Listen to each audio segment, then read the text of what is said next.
जय गुरुदेव दोस्तों, ऑनलाइन ज्ञाननाथ गायत्री परिवार के मंच से हर शुक्रवार को एक वीडियो रिलीज़ की जाती है, लेकिन महीने का अंतिम शुक्रवार हमने अपने युवा साथियों के लिए सुरक्षित रखा हुआ है।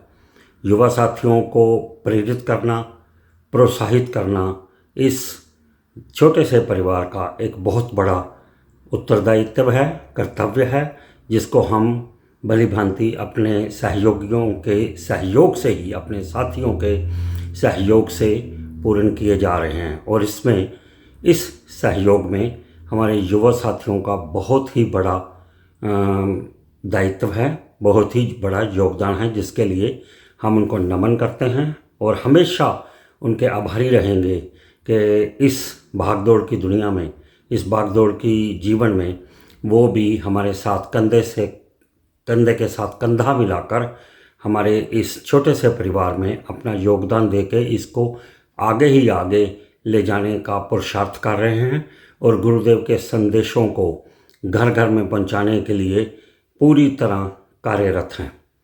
आज जिस वीडियो को आप देख रहे हैं बहुत ही छोटी सी वीडियो है, हम इसको ऑडियो ही कहेंगे, क्योंकि ऑडियो के साथ साथ हमने इसका जो बेटी प्रेरणा कुमारी इसमें बोल रही है वो हमने आपके समक्ष लिखित रूप में भी प्रस्तुत कर रहे हैं, ताकि आप साथ साथ में इसको सुने भी और पढ़ने का भी प्रयास करें।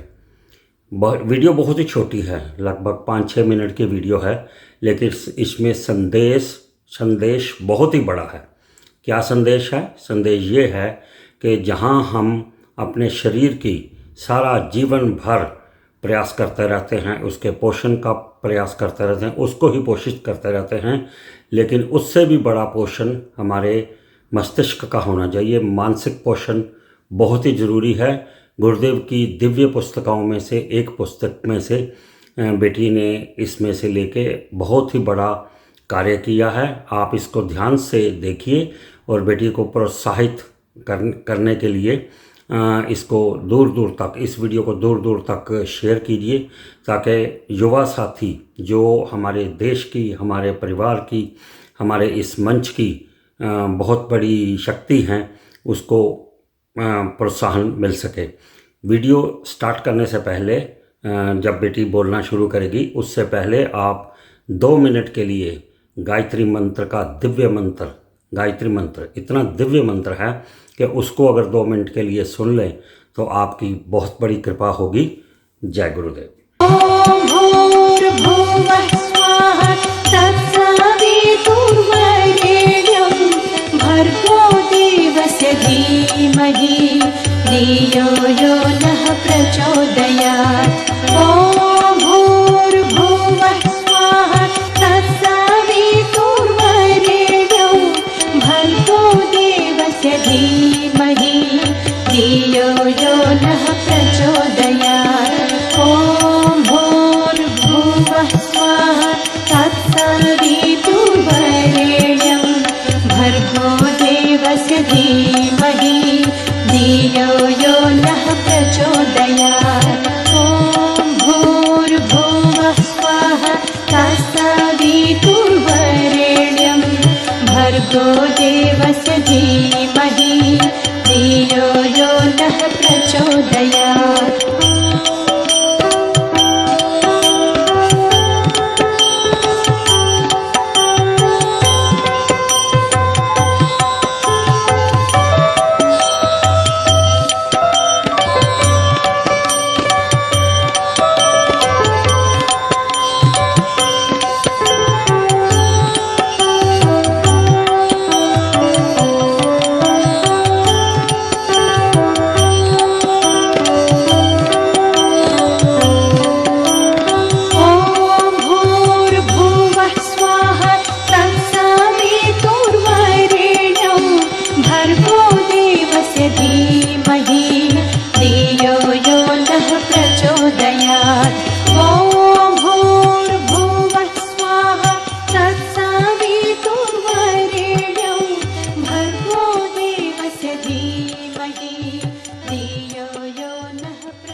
सभी को प्रणाम।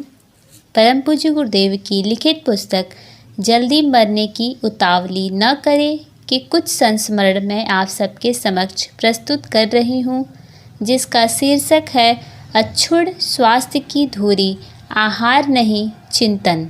सामान्यतः समझा जाता है कि शरीर का पोषण और विकास पेट में पहुँचने वाले आहार से होता है। पेट में आहार पहुँचता है और वहाँ उसका पाचन होकर रस, रक्त आदि का निर्माण होता है, जो शरीर के विभिन्न अंग अवयवों में पहुंचकर उन्हें शक्ति प्रदान करते हैं। उसे शक्ति से विभिन्न अंग अवयव काम करने योग्य ऊर्जा प्राप्त करते हैं। इसलिए स्वच्छ, पौष्टिक और संतुलित भोजन की आवश्यकता एक स्वर से बताई, समझाई व स्वीकार की जाती है।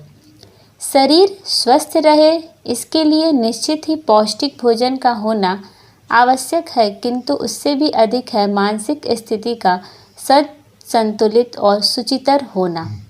भोजन से शक्ति मिलती है और शक्ति से स्वास्थ्य, किंतु भोजन को पचाने में जो शक्ति खर्च होती है वह कहाँ से आती है?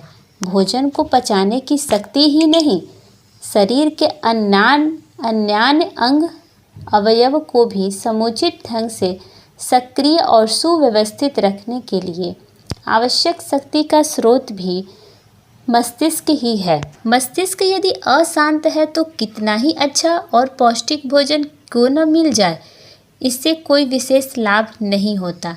इसके विपरीत जब मानसिक स्थिति शांत और संतुलित हो तो रूखा सूखा भोजन खाकर भी स्वस्थ रहा जा सकता है। आदिवासियों और जंगलों में कंदमूल खाकर भी अपना जीवन व्यतीत करने वाले लोगों को कहाँ संतुलित और पौष्टिक भोजन मिल पाता है। फिर भी वे शहरी और संपन्न व्यक्तियों की अपेक्षा अधिक स्वस्थ देखे जा सकते हैं। इसका कुल कारण इतना ही है कि वह शहरी लोगों की अपेक्षा कम अशांत और उद्वेलित मन स्थिति का शिकार बनते हैं। यदि भोजन से ही शक्ति मिलने की बात में कुछ वजन होता तो प्रश्न उठता कि काम के बाद आराम की आवश्यकता क्यों पड़ती है।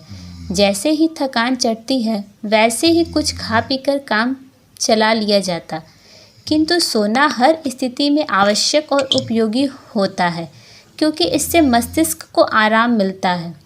रात भर सोने के बाद सुबह जागने पर प्रत्येक व्यक्ति अपने आप को इतना तरोताज़ा अनुभव करता है कि वह पूर्ववत श्रम कर सके और कठोर दिनचर्या का पालन कर सके। मस्तिष्क को दो भागों में बांटा जा सकता है। एक वह जिसमें मन और बुद्धि काम करती है, सोचने, विचारने तथा समझने की क्षमता इसी भाग में रहती है।